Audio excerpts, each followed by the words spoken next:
welcome back to the Citizen channel. Hope you're all staying safe and well. And of course, welcome back to Book Club, yes, where we have a look at a certain City-related book. Could be an ex-player, could just be a fan, as it is today.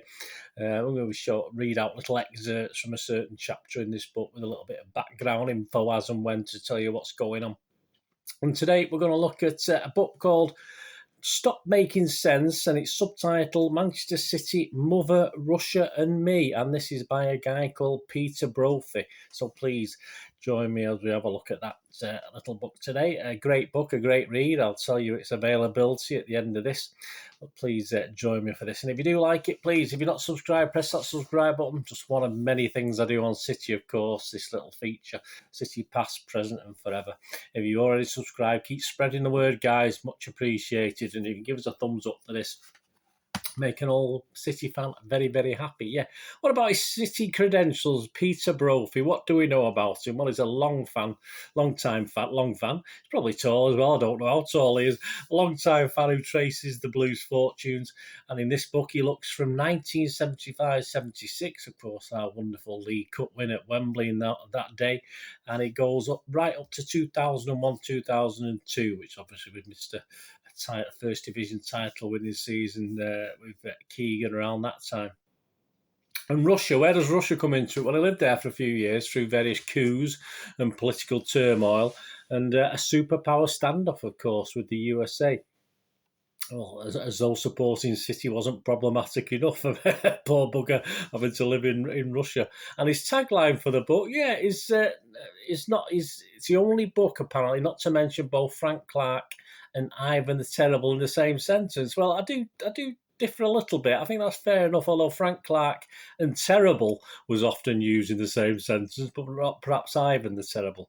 We're going to look at Chapter 10 today, entitled, interestingly enough, and we'll find out who this guy is, Keeping Gordon Hobson Out of Headlines. So that's the title of this chapter, and we'll find out who Gordon Hobson was, or is, in this. And we start, of course, at the outset of the you don't know, but we start at the outset of the 86-87 season. Yeah, what I've been looking at quite a lot recently, just sort of piqued my interest. So my first excerpt of 3, I'll start with this. This is Peter speaking now. It was obvious from the outset the 86-87 season would be one of struggle. The improbable winning run in the middle of the previous campaign did nothing to disguise the fact the wretched form that preceded and followed certainly offered a better indication of the team's quality. The club's perilous financial position meant that McNeil was obliged to wheel and deal over the summer, and instead of adding players of quality who might make a difference, he ended up with Perry Suckling, Terry Christie, Robert Hopkins, and while David Phillips and Mark Lillis traded for Suckling and Christie, respectively, weren't exactly top-notch stars. Worst players certainly stayed at the club. It didn't bode well. The main hope for the future came in the form of the youth side, who won the FA Youth Cup in particularly satisfying fashion by beating United in the final, and were an unusually fine group of young players. A group will normally regard itself as lucky, even if a couple of its juniors make the breakthrough at any one time, but our class of 86 crop was far more fertile. 2 of them went on to play for England, 3 more showed their mettle in the top flight, and another couple made their mark lower down the leagues. The total transfer fees they generated came to about 4 million. Chicken feeding contemporary football, but very big money in those days. Chairman Swale seemed to believe that these players would take the First Division by storm, but despite their undoubted ability, this was never realistic. They needed to be nurtured carefully, not thrown into a struggling team of highly dubious quality in the guise of potential saviours. Frustrated once more by the paucity of his transfer budget, McNeil quit to take over at Aston Villa. Even though he was greeted with derision on his return to Main Road, a match that produced a rare City win, I could fully understand his decision. It wasn't to be a happy move, though. His new team was relegated that season. As unpopular with the Villa Park faithful as his abandonment of City had made him at Main Road, he was sacked. Meanwhile, McNeil's assistant, Jimmy Frisell, took over the club. His former boss had left, but even though some of the youngsters were showing definite signs of promise, the team was in desperate straits. City had struggled all season, and a couple of weeks previously had crashed 4-0 away to fellow relegation candidates Leicester City. an abject performance, though we'd probably ploughed even greater depths in the 5-0 defeat at Charlton over Christmas. I decided it was time to take action. The 86-87 season marked the beginning of a new Saturday afternoon sports show on Piccadilly Radio, as the local Manchester commercial station was then called. The programme was presented by DJ and big City fan James H. Reeve, with ex-United manager Tommy Docherty as the expert pundit, and I enjoyed it tremendously. Reeve also presented a late-night phone-in on weekdays and was an avowed fan. His dry but mordant wit was perfect for dealing with the post-pub callers, and it made for compelling listening. I was especially proud to hear that the brother of a schoolmate working as an English teacher in Germany thought the same, so much so that he used tapes of the show in his classes. I found it a delightful thought that the English language role models for the kids in some small German town were pissed-up Mancunians debating in slurred tones, and not always rationally, the existence of UFOs or the treatment of the working class in Thatcher's Britain. On the Saturday show, Docherty was an ideal foil, forthright in his opinions and equipped with a string of one-liners. It was he who was once told after a run of poor results in the 1960s at Aston Villa that notorious chairman Doug Ellis was right behind him, and replied with the observation that I'd rather have you in front of me where I can see you. As winter drew on, there was plenty of scope for Reeve to reflect on his own team's failings, for Docherty to poke fun at them. After taking over Frizzell ditched McNeil's summer buys, Hopkins and Christie, and made several cut-price signings of his own, but still the team remained anchored in or around the relegation zone. That 5-0 defeat at Charlton over Christmas showed things were bad, and when the young striker Paul Molden, who'd bagged 4 out of 5 important goals in the first half of the season, sustained a serious back injury on the first Saturday of the new year, our hopes took a serious dive. There you go. He goes on to talk then in this chapter about the need for cash and the fact that there's not much chance of that, because any influx of capital will obviously have a detrimental effect on Peter Swales' chairmanship, of course. Any input of cash from an outside source that he wasn't happy with would no doubt do that. Peter wanted to fold into the Reeve show, James H. Reeve and Tommy Docherty's show, to put his case against Swales. He obviously had a big, very salient points on why, but he ended up instead sending him a well-structured letter as to his thoughts. And actually, the subject was broached on the programme. Yeah, so the letter was written out, or certain elements of the letter were written out over the programme.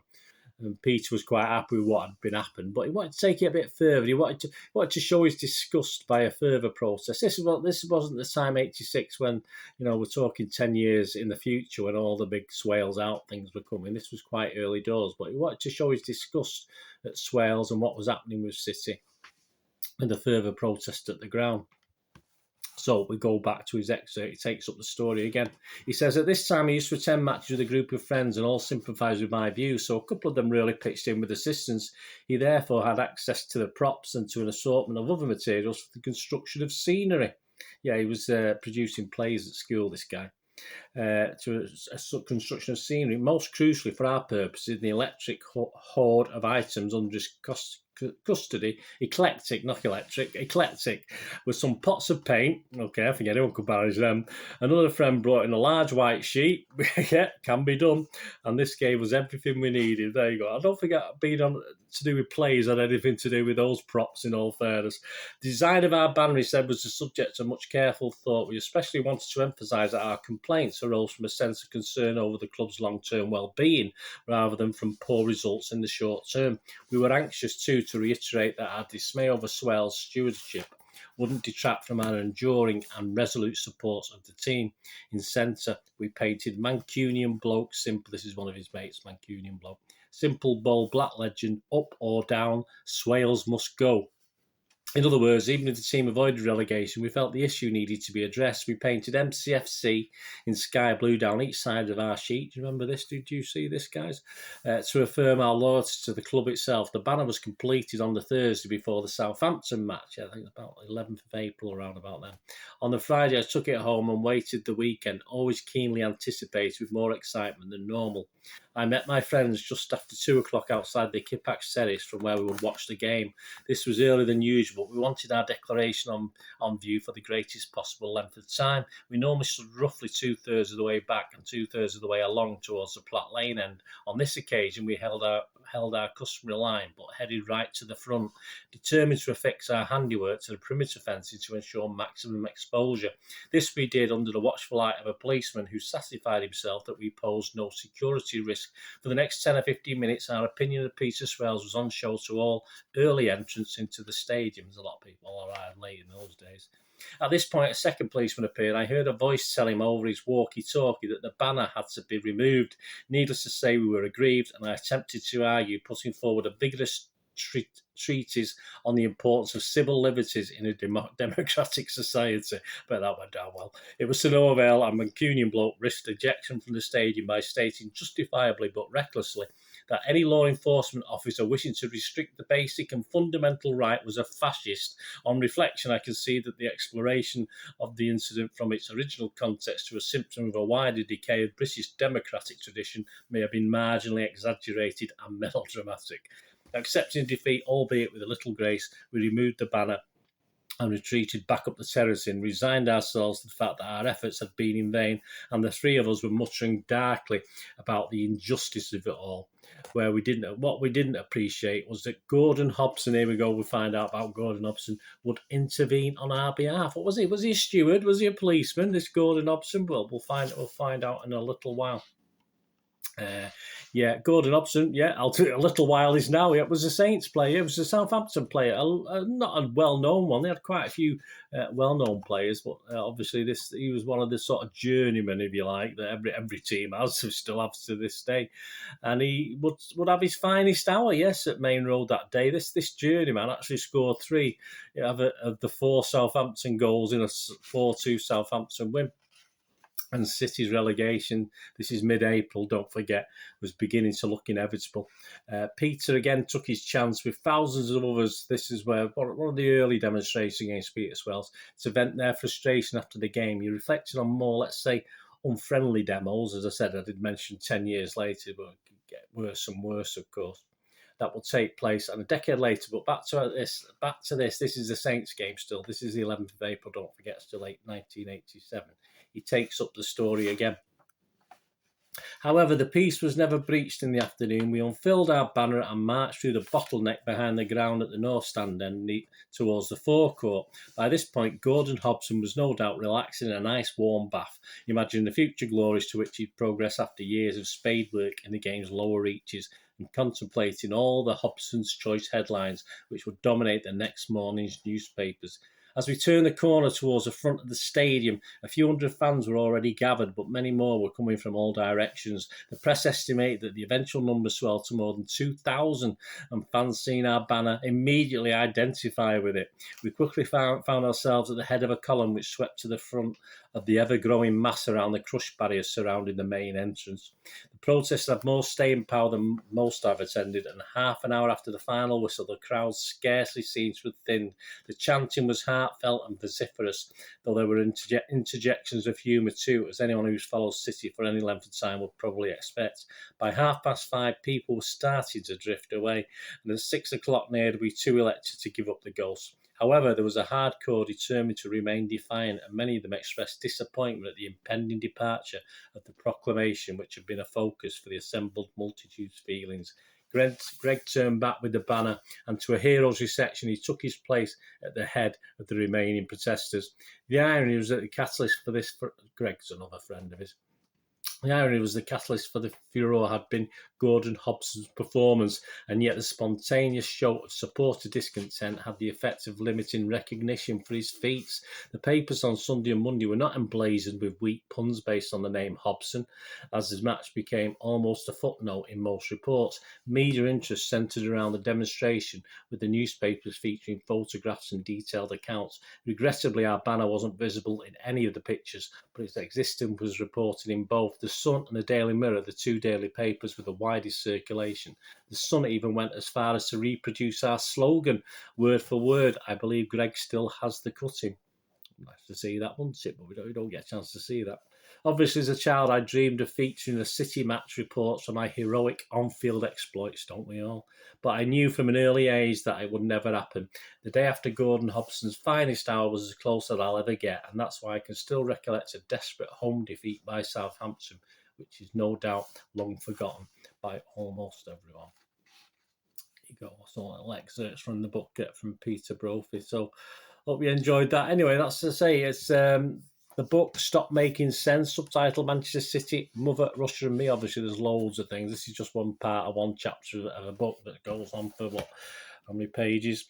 236 pages. It's still available on the internet. You can go on the internet and get this, put that title in, you get the book, and it's a great read, guys. I recommend it thoroughly. And I've seen it as cheap as a few pennies over £2, and that includes postage. So, I'm not sure if Peter has copies himself still, trying to sell them at a more reasonable price, but it is out there, guys. Give it a read, and I hope you enjoyed those little excerpts from the book. And thank you very much. And yeah, it's interesting, isn't it? I mean, the first time I really got newspaper, I was in the Manchester Evening News. Obviously, it was one of my abortive attempt to launch a City magazine at one stage. And it's funny how bad things sort of get you in the headlines when you really, all you ever dreamt of as a kid was perhaps good things getting the headlines, playing for your club and doing nice things. But that's just how it is. That's life, isn't it, guys? But thanks for joining me for this book reading of this Peter Brophy, Stop Making Sense, Manchester City, Mother Russia and Me. A great read. Anyway, thanks, guys. I'm going to do the rest of the day. Have a great one. Look after yourselves, look after your friends, look after your families. More important, let's all look after each other. Till we meet again. I only say one thing, don't I? Please, stay safe, Blues. Come on, City. Thanks for watching. Bye for now.